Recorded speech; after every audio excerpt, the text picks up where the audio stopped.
காங்கிரசினுடைய வாக்கு வங்கி எவ்வளவு, திமுகவினுடைய வாக்கு வங்கி எவ்வளவு, யார் யாரை தூக்கி சுமக்கிறார்கள் என்பது அந்த வாக்கு சதவீதத்தினுடைய வித்தியாசத்திலே நமக்கு புரிய வருகிறது. ஒரு 5% தான் காங்கிரஸுக்கு அதிகபட்சமாக வாக்கு வங்கி. 5.4 வரைக்கும் வந்திருக்காங்க கடந்த முறை ஒரு முறை.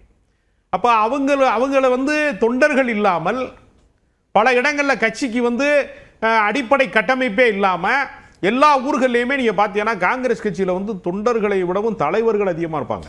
நீ மாவட்ட தலைவரே ஒரு 15 பேர் இருப்பாங்க. நீங்கள் பார்த்தீங்கன்னா ஏகப்பட்ட கட்சி செயலாளர்கள் இருப்பாங்க. அது ஏறத்தாழ பெரிய அளவிலே தொண்டர்கள் இல்லாத கட்சின்னு சொல்லலாம்.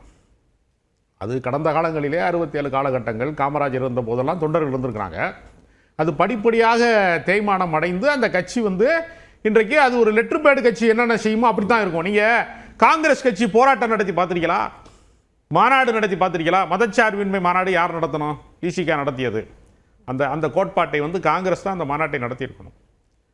அவர்களுடைய கொள்கை சார்ந்து கோட்பாடு சார்ந்து ஆர்ப்பாட்டம், போராட்டம், பேரணி, பொதுக்கூட்டம், மாநாடு எதுவுமே நடத்த மாட்டாங்க. அவங்க டெல்லிக்கு போவாங்க, அங்கே யார் தலைமையோ அவங்ககிட்ட போய் சீட்டு கேட்பாங்க.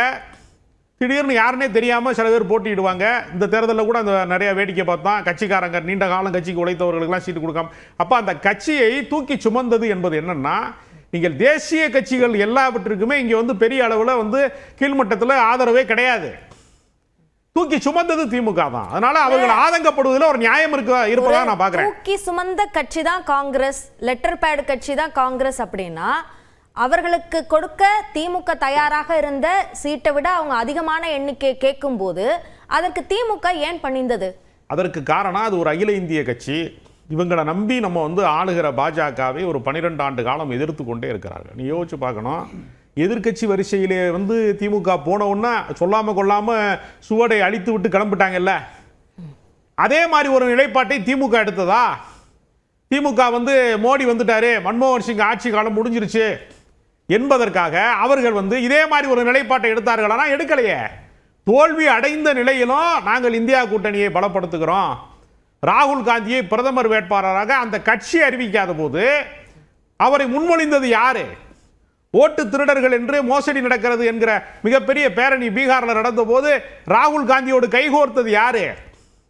ஸ்டாலின் அவர்கள் ஒரு அகில இந்திய அளவில் பல கருப்பு சட்டங்களுக்கு, மாநிலங்களுக்கு எதிரான விஷயங்களுக்கு, இப்போ இந்த ஒரே நாடு ஒரே தேர்தல், இந்த மாதிரி பல விஷயங்களுக்கு ஜனநாயக ரீதியாக காங்கிரசின் குரலாக அருகில் நின்றாரா இல்லையா?